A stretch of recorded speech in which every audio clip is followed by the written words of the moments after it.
اعوذ باللہ من الشیطان الرجیم کتب علیکم الصیام کما کتب علی الذین من قبلکم لعلکم تتقون، تم پر اس لیے روزے فرض کیے گئے ہیں تاکہ تم متقی بنو۔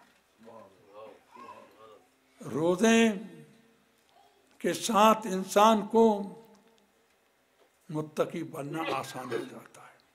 انسان جو گناہ کرتا ہے، جہاں اپنے جسم کے حصوں میں سے کس سے گناہ کرتا ہے، ہاتھوں سے، پاؤں سے، منہ سے اور اعضاء سے گناہ کرتا ہے، یا گناہ کرتا ہے اپنی کھوپڑی کے ساتھ، کسی کے حق میں برے خیالات آتے ہیں، کسی کے حق میں برے فکر کرتے ہیں۔ روزہ جب انسان رکھتا ہے اس کا فریضہ ہے کہ نہ صرف اپنے منہ کو کھانے سے روکے اور پینے سے روکے، بلکہ اپنے تمام اعضاء کو برائیوں سے روکے، تب اس کا روزہ صحیح ہوگا۔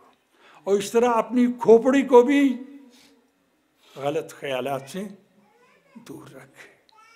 اس لیے خداوند عالم قرآن میں فرماتا ہے کہ میں نے روزہ فرض کیا تم پہ تاکہ تم روزے رکھو گے تو متقی بن جاؤ گے۔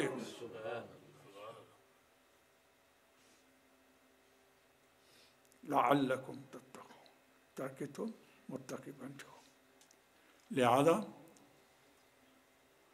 ہم سب کا فریضہ ہے کہ متقی بنیں۔